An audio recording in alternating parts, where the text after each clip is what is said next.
एक गांव में सलीम नाम का आदमी था। वो रेलवे स्टेशन पर काम करता था। सब कुछ सही चल रहा था। फिर एक दिन उसे काम से लौटने में देर हो जाती है।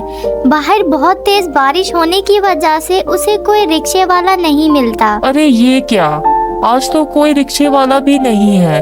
अब मैं क्या करूं? हाँ, एक काम करता हूँ, पटरी के किनारे किनारे पर चलता हूँ। फिर सलीम पटरी के किनारे किनारे पर चलने लगता है। वहाँ उसके अलावा कोई भी नहीं होता। वहाँ बहुत अंधेरा होता है। या अल्लाह, यहाँ तो बहुत अंधेरा है। कहीं मैंने इस रास्ते से आकर कोई गलती तो नहीं कर दी? तभी पीछे से कोई उसका नाम पुकारता है। सलीम, ओ सलीम, सलीम। यहाँ तो मेरे अलावा कोई भी नहीं है। फिर किसने मेरा नाम पुकारा? सलीम जब पीछे मुड़ के देखता है तो कोई भी नहीं होता। कहीं वो अफवाह सच तो नहीं है? नहीं नहीं, ऐसा नहीं हो सकता। फिर सलीम जल्दी से वहाँ से भागता है और भागते भागते अपने घर पहुँच जाता है। अरे हसीना, दरवाजा खोलो। हसीना, ओ हसीना, दरवाजा खोलो, जल्दी करो, कहीं मेरी जान ना चली जाए।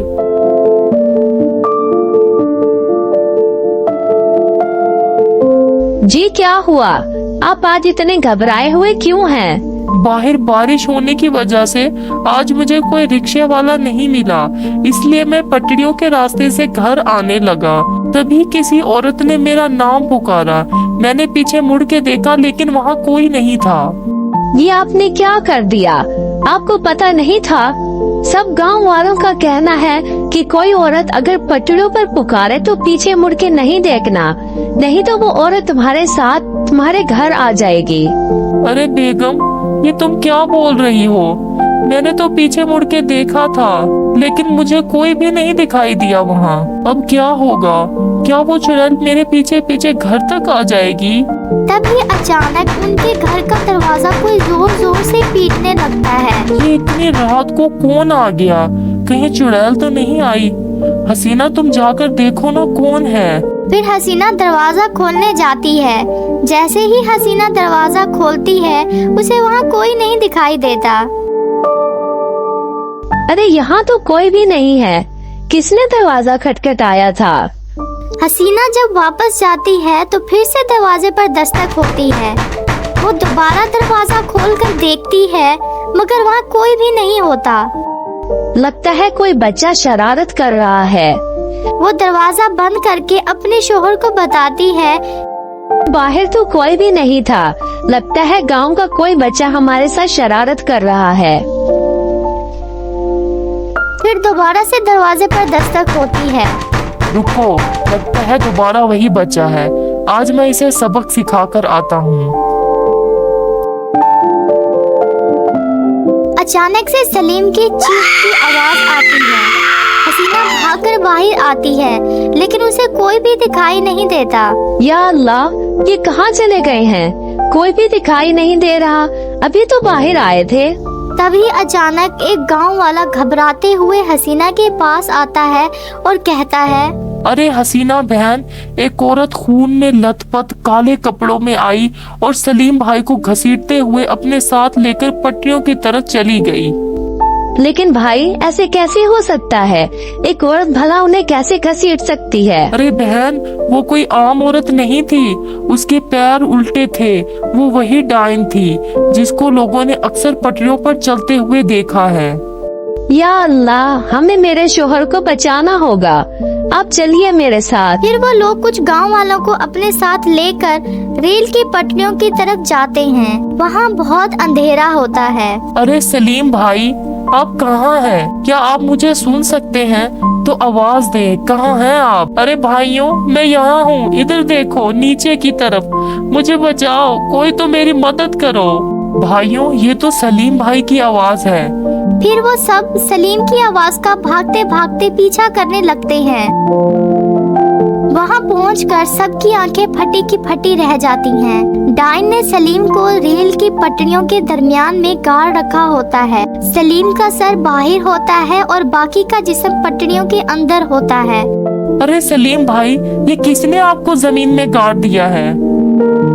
भाइयों मेरी मदद करो, उस डाइन ने मेरी ये हालत कर दी है। वो यहीं आसपास है, जल्दी से मुझे बाहर निकालो, नहीं तो कोई ट्रेन आ जाएगी और मैं नहीं बचूंगा। फिर गांव वाले सलीम का सर पकड़कर उसे बाहर निकालने की कोशिश करने लगती है। आए हाय मम्मी, अरे बेवकूफों ये क्या कर रहे हो? मेरी गर्दन को धड़ से अलग करना चाहते हो? हाय अल्लाह हाय। तभी वहाँ डाइन की आवाज आने लगती है। अरे भाइयों जल्दी मुझे निकालो यहाँ से, वो डाइन आसपास ही है, मैं उसे महसूस कर सकता हूँ। तभी डाइन वहाँ पहुँच जाती है।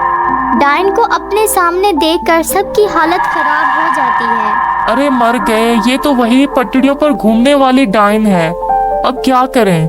भाइयों मैं तो कहता हूँ जल्दी से यहाँ से निकल लेते हैं, नहीं तो ये डाइन किसी को जिंदा नहीं छोड़ेगी। अरे कम वक्त मुझे यहाँ अकेला छोड़कर जाने की बात कर रहा है, मेरा क्या होगा? नहीं नहीं, मैं इन्हें छोड़कर कहीं नहीं जाऊंगी। तभी उन्हें दूर से आती हुई ट्रेन के सायरन की आवाज आती है। अरे मैं मर गया, अब मैं नहीं बचूंगा। गांव वालों जल्दी मुझे यहाँ से निकालो। फिर जैसे ही गांव वाले सलीम को फिर से निकालने की कोशिश करते हैं, चुड़ैल जोर जोर से चीखने लगती है।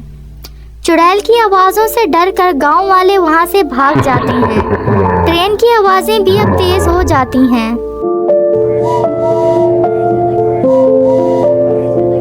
हा हा हा हा, अब तुम्हें कोई नहीं बचा सकता। मैं तुम्हें मार कर तुम्हारी रूह पर कब्जा कर लूंगी और ताकतवर हो जाऊंगी। अब कोई फायदा नहीं है हसीना, ट्रेन बहुत नजदीक आ गई है, अब मैं नहीं बचूंगा, तुम यहाँ से चली जाओ। नहीं नहीं, मैं आपको छोड़कर कहीं नहीं जाऊंगी। अगर मरना ही है तो साथ में मरेंगे। इतना बोलकर हसीना सलीम के आगे लेट जाती है। बेगम ये तुम क्या कर रही हो? ट्रेन बहुत नजदीक आ गई है, तुम यहाँ से उठकर चली जाओ। ओ बेवकूफ औरत, ये तू क्या कर रही है? क्यों अपनी जान दे रही है? तू मेरा शिकार नहीं है, सिर्फ तेरे शोहर ने मुझे पलट कर देखा था, सिर्फ यही मेरा शिकार है। तुम इसकी वजह से अपनी जान क्यों दे रही हो? चुड़ैल जी, ये मेरे शोहर हैं और मैं उनके बगैर नहीं जीना चाहती। ट्रेन और भी नजदीक आ जाती है, लेकिन हसीना की मोहब्बत देखकर चुड़ैल का मन बदल जाता है। उसे भी अपनी घरेलू जिंदगी की याद आ जाती है। भाइयों वो देखो ट्रेन आ गई, अब उन दोनों को कोई नहीं बचा सकता है। अपनी तरफ तेजी से आती हुई ट्रेन को डाइन अपनी ताकतों से रोक लेती है। अब तुम लोग जा सकते हो, मैं तुम्हारी जान नहीं ले सकती। मेरा एक काम करना, यहाँ पास झाड़ियों में मेरी लाश पड़ी है, उसकी आखिरी रस्मों को अदा कर दो, मैं आजाद हो जाऊंगी। उसके बाद डाइन वहाँ से चली जाती है।